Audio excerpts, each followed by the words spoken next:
কষ্টের ঝনঝনানি আমরা দেখেছিলাম। এরপরে যখন শিক্ষার্থীরা বিচারের দাবি জানালো, কুয়েটের অথর্ব প্রশাসন উল্টো আন্দোলনকারী শিক্ষার্থীদেরকে বহিষ্কার করলো, তাদের বিরুদ্ধে মামলা দিল। আমরা লজ্জার সঙ্গে বলতে চাই, গত 5 আগস্ট ছাত্র জনতার গণ অভ্যুত্থানের মধ্য দিয়ে যে ফ্যাসিস্ট সরকার বিদায় নিয়েছে, সেই ফ্যাসিস্ট সরকারের গত 15 বছরে শিক্ষাঙ্গনে ছাত্রদের উপরে যে হামলার ঘটনাগুলো ঘটেছিল, সেসব ঘটনায় বিশ্ববিদ্যালয় প্রশাসনকে আমরা নীরব থাকতে দেখেছি। এমনকি ওই ফ্যাসিস্ট সরকারকেও আমরা নীরব ভূমিকা পালন করতে দেখেছি।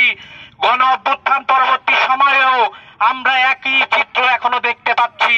কুয়েটের ঘটনায় আমাদের যে অন্তর্বর্তীকালীন সরকার দায়িত্বরত আছে, সেই অন্তর্বর্তীকালীন সরকারের শিক্ষা উপদেষ্টার কোনো বক্তব্য নাই, ছাত্র উপদেষ্টাদের কোনো বক্তব্য নাই।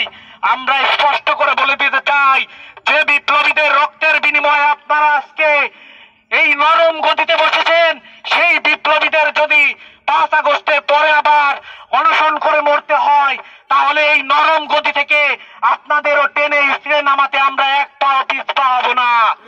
আমরা স্পষ্ট করে বলে দিতে চাই, কুয়েটের যে শিক্ষার্থীদের যে যৌক্তিক আন্দোলন, কুয়েটের যে অথর্ব দলকানা ভিসি, সেই ভিসি মাসুদ তিনি তার পদে থাকার যে নৈতিক অধিকার, সেই অধিকার হারিয়েছেন।